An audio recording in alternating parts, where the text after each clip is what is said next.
Tapos yun nga po, nalubog na nga po kami sa utang, tapos makukulong po sana ako. Tapos yung sister ko nag-offer sa akin nasa Canada na pinautang ako ng 120,000 dahil nga po makukulong ako sa 120,000 kasi yung inutangan ko nga po ng 5,600 nagwawala na po siya tapos ididemanda nga daw po ako. Tapos yun po, nagkaroon ako ng vertigo din nun kasi iyak ako ng iyak. Takot po ako, tapos hindi ko alam kung saan ako kukuha ng pera. Tapos ang ginawa ko nun, manap ako sa may silangan. Nag-wish ako, nagdasal ako na nagdasal. Mahal na Panginoon, pagkalooban niyo po ako ng swerte kahit isang beses lamang. Hindi ko po sasayangin ito. Gagawin ko lahat, sisipagan ko. Bigyan niyo lang ako kahit isang pagkakataon lang. Mga ganon. Pag minsan nga po, sasabihin sa nanay ko, pasalamat ka, nabuhay ka pa sa mundo. Sasabihin ko sinasabi, ba't nyo pa ako binuhay? Di ko naman ginustong mabuhay. Tapos ganito lang din, panahihirap lang din ang nararanasan ko. Yung ganon, kasi hindi naman kami laki sa yaman. Panahihirap na lang din. Ayun, tapos nag-wish lang ako, nag-wish. Tapos, dati-rati, ang dami kong ginagawang channel. Wala pong pumapatok, mga bossing. Walang tao na wala pong pumatok kasi wala pong nagsusubscribe sa akin, wala nanonood. Tapos bigla na lang naisipan ko po, magbibideo po ako. Gumagawa na po ako ng pampaswerte noon. Tapos nagwi-wish na ako sa may silangan. Tapos nag-share ko lang, una ko pong video yung pampapayat, tapos sumunod na po sa pampaswerte, tapos nag-remedies din po ako kasi wala naman akong pambili. Mga bossing ko, nag-sunrox pa nga ako dati sa mukha ko kasi ang daming tagyawat. Wala po akong pambili ng panlagay sa mukha, kahit ano po, wala. Kasi tapos yung mga damit namin dati, kung na pinaglumaan ng kapatid ko, yun lang yung mga tsaka tira-tira or kaya bigay ng mga kamag-anakan. Nag-aantabay lagi ako, sasabi ko sa kapatid ko, baka may luma kang damit dyan, pamimigay sa amin na lang. Yung mga ganun, mga bossing.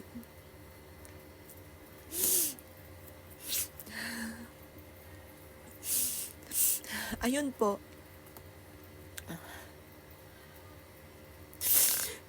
Tapos, nag-video po ako.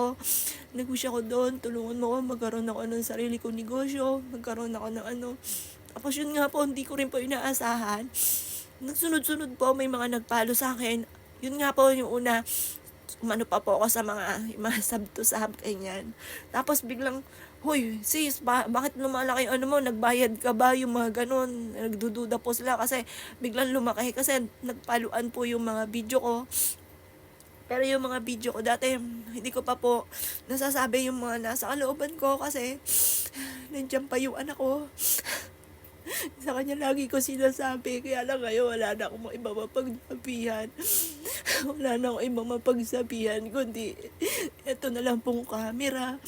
Dito na lang lagi ako iiyak. Kasi wala namang ibang mapagkwentuhan. Hindi ako masyado sa mister ko makapagkwentuhan. Kasi minsan, nai-stress daw po siya. Ayaw niya daw makinig. Kaya wala akong kakwentuhan. Nawala na yung anak kong panganay. Iba pa rin kasi pag babae, yung kakwentuhan mo. Tapos yung anak kong panganay, lagi kong kakwentuhan. Wala na po kasi siya. Tapos yun po, doon po ako nagsimula. May mga nagagawa nga po, kung sasabi ko lagi sa video, may mga nagagawa ako na hindi ko inaasahan, doon pala ako suswertihin.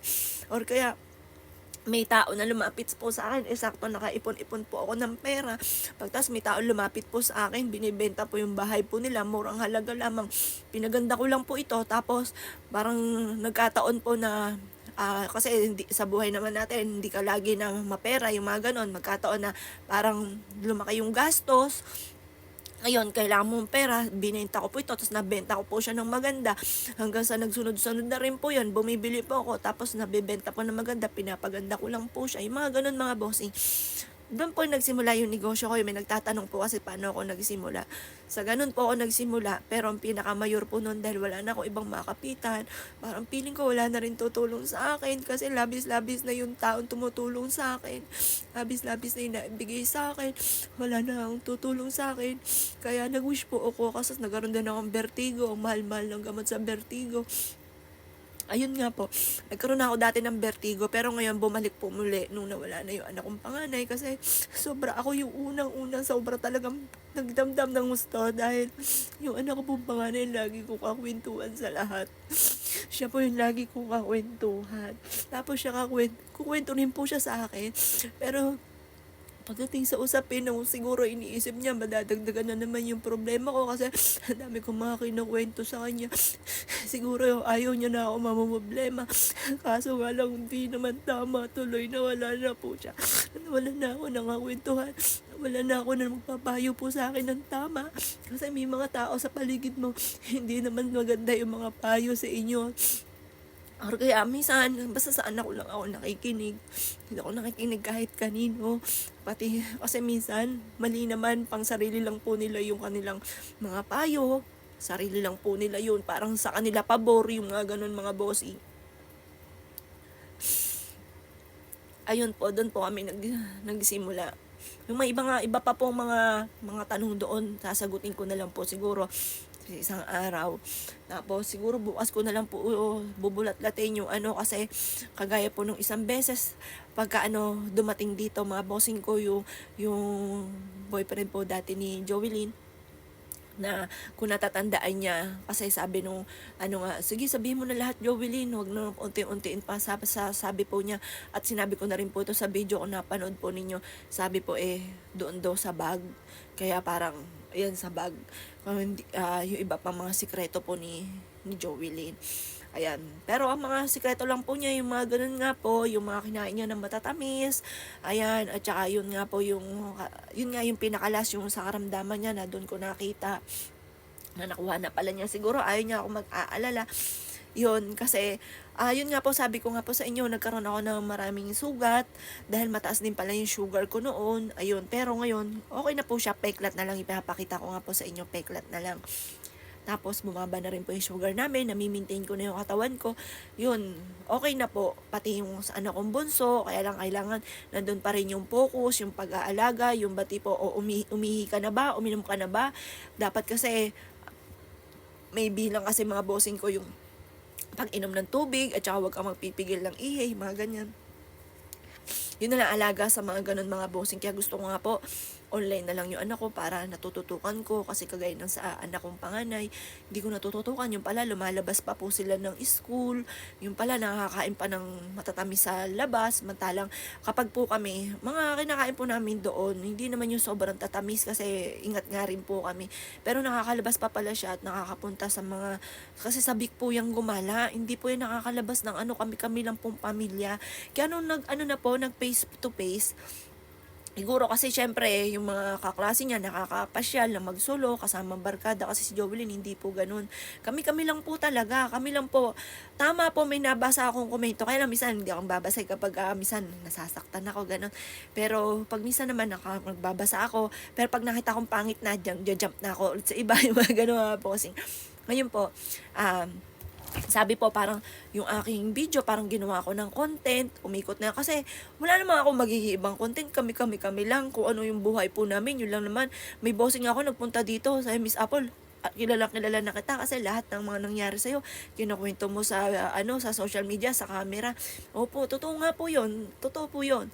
At naman po, magagawa ko ng istorya, kung ano ng mga istorya basta kinukwento ko lang kung ano po yung nangyayari po sa amin. Tapos yung sa anak ko, dahil umikot nga po yung buhay ko, mga bossing ko sa aking anak. Sa aking anak lang talaga. Bagamat nandiyan yung mister ko, iba pa rin yung anak, mga bossing. Bagamat nandiyan yung mister ko, hindi ko naman nakakwentuhan talaga yon ng kwentuhan talaga na kagaya sa anak ko, nag-iiyakan kami, mami, wag mo na lang pasinin, yung pinapayuhan ba ako, yung mga ganun. Hindi, nagkukwentuhan kami, pero kwentong lang. Pero yung, alam nyo na yung mga madamdamin, o may iyak-iyak, nag-iiyakan kami. Ayun, hindi kami ganun na mister ko. Ang ganun lang kami, anak kong panganay. Kaya, kumbaga, ang pinaka-numero 1, yung pangalawang araw na nawala siya, talagang nagwala po ako, mga bossing. Talagang, ewan ko, talagang buong umalingaw-ngaw, sigaw ako ng sigaw, iyak ako ng iyak. Kaya ang pinakamayor na nasaktan sa pagkawala ni Jovelyn ako. Kasi kami yung laging magkasama, kami laging magkukwentuhan, kami yung lahat, lagi niya akong pinapayuhan. Wala na nagpapayo sa akin.